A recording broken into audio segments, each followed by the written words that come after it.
वृषभ राशीच्या लोकांसाठी मे 2026 हा महिना अत्यंत रंजक असणार आहे। तुमच्या राशीसाठी योगकारक असलेला शनी लाभ स्थानात 11व्या भावात स्थिर असणे हे तुमच्यासाठी एक मजबूत संरक्षक कवच आहे। तरीही या महिन्यात तुमच्या सभोवतालच्या ग्रहांचे भ्रमण तुमच्या दिनचर्येवर पहिल्या आणि दुसऱ्या पंधरवड्यात वेगवेगळा प्रभाव पाडेल। विशेषतः मे 11 रोजी सप्तमेश आणि व्ययेश असलेला मंगळ 12व्या भावात प्रवेश करणे, त्यानंतर मे 14 रोजी लग्नेश शुक्र धनस्थानात जाणे आणि मे 15 रोजी चतुर्थेश सूर्य तुमच्या राशीत येणे, यामुळे तुमच्या विचारसरणीत आणि आर्थिक व्यवहारात स्पष्ट बदल दिसून येतील। नोकरी करिअर, तुमच्या राशीच्या कर्म 10वा भाव आणि भाग्य 9वा भाव स्थानाचा स्वामी शनी लाभ स्थानात 11व्या भावात असणे नोकरदारांसाठी एखाद्या ढालप्रमाणे कार्य करेल। महिन्याच्या पहिल्या पंधरवड्यात चतुर्थेश सूर्य 12व्या भावात उच्च स्थितीत असल्यामुळे नोकरीशी संबंधित प्रदेश दौरे किंवा लांबच्या ठिकाणी बदली होण्याची शक्यता आहे। कामाचा ताण जास्त असला तरी तुम्ही तो कौशल्याने हाताळाल। मे 15 नंतर सूर्य आणि बुध तुमच्याच राशीत लग्नस्थानी प्रवेश करत असल्याने तुमच्या करिअरमध्ये अत्यंत सकारात्मक बदल होतील। सूर्य नेतृत्वाचा आणि बुध बुद्धीचा कारक आहे। या युतीमुळे तुमच्या बुद्धिमत्तेचे वरिष्ठांकडून कौतुक होईल। तुमचे निर्णय अचूक ठरतील। मात्र लग्नस्थानातील सूर्यामुळे तुमच्यात अहंकार बॉसी नेचर वाढू शकतो। सहकार्यांवर वर्चस्व गाजवण्याऐवजी मैत्रीपूर्ण व्यवहार केल्यास पदोन्नती किंवा पगारवाढ निश्चितच मिळेल।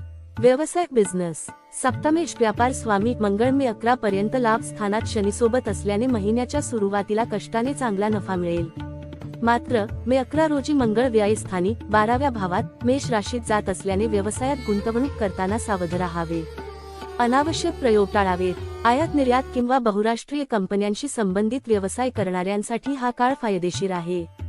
तथापि मे 14 रोजी लग्नेश शुक्र दुसऱ्या भावात जात असल्याने तुमच्या ब्रँडची प्रतिमा सुधारेल। तुमच्या बोलण्याने तुम्ही नवीन ग्राहकांना आकर्षित कराल। व्यावसायिक भागीदारांसोबतचे किरकोळ मतभेद दूर होतील। आर्थिक स्थिती फायनान्स, महिन्याच्या पहिल्या पंधरवड्यात 12व्या भावात सूर्य आणि मे 11 पासून मंगळ असल्यामुळे खर्चात वाढ होईल। घराची दुरुस्ती, वाहने किंवा प्रवासावर मोठा खर्च होण्याची शक्यता आहे। पैसा टिकवून ठेवणे कठीण जाईल।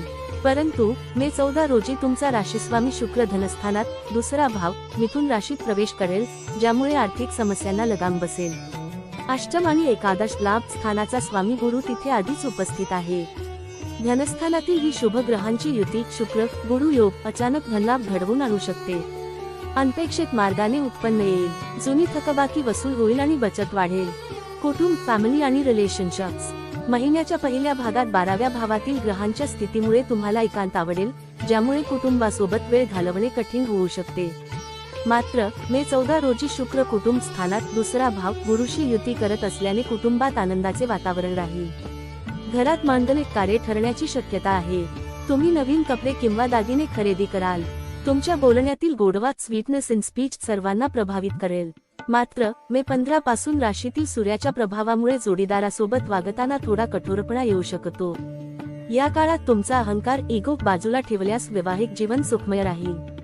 शिक्षण एज्युकेशन, महिन्याच्या सुरुवातीला विद्याकारक बुध पंचमेश 12व्या भावात असल्याने विद्यार्थ्यांची एकाग्रता कमी होऊ शकते। अभ्यासापेक्षा मनोरंजनाकडे कल राहील। परंतु मे 15 रोजी बुध राशीत येऊन बुधादित्य योग निर्माण करत असल्याने विद्यार्थ्यांच्या विचार पद्धतीत आश्चर्यकारक सुधारणा होईल। स्पर्धा परीक्षांची तयारी करणाऱ्या आणि सॉफ्टवेअर फायनान्स क्षेत्रातील विद्यार्थ्यांना महिन्याचा उत्तरार्ध मोठे यश मिळवून देईल। मे 2026 साठी वैदिक उपाय, 12व्या भावातील मंगळामुळे होणारी मानसिक चिंता आणि राशीतील सूर्यामुळे वाढणारी उष्णता कमी करण्यासाठी खालील उपाय करा। मंगळ दोष शांती, 12व्या भावातील मंगळामुळे होणारा निद्रानाश आणि धनहानी टाळण्यासाठी दर मंगळवारी भगवान कार्तिकेय किंवा हनुमानाला शेंदूर अर्पण करा। सूर्य उपासना, मे 15 पासून राशीतील सूर्याचा उष्ण प्रभाव कमी करण्यासाठी आणि कीर्ती वाढवण्यासाठी दररोज सकाळी सूर्याला अर्घ्य द्या आणि आदित्य हृदय स्तोत्राचा पाठ करा। महालक्ष्मी पूजन, तुमचा लग्नेश शुक्र दुसऱ्या भावात उत्तम स्थितीत असल्याने या धनयोगाचा पूर्ण लाभ घेण्यासाठी शुक्रवारी महालक्ष्मी अष्टकाचे पठण करा आणि दूध किंवा दुग्धजन्य पदार्थांचे दान करा। जर तुम्हाला हा व्हिडिओ माहितीपूर्ण वाटला असेल तर व्हिडिओला लाईक करा, तुमच्या मित्रपरिवारात शेअर करा आणि अशाच वैदिक ज्योतिष विषयांवरील माहितींसाठी चॅनलला सबस्क्राईब नक्की करा। जय श्रीराम।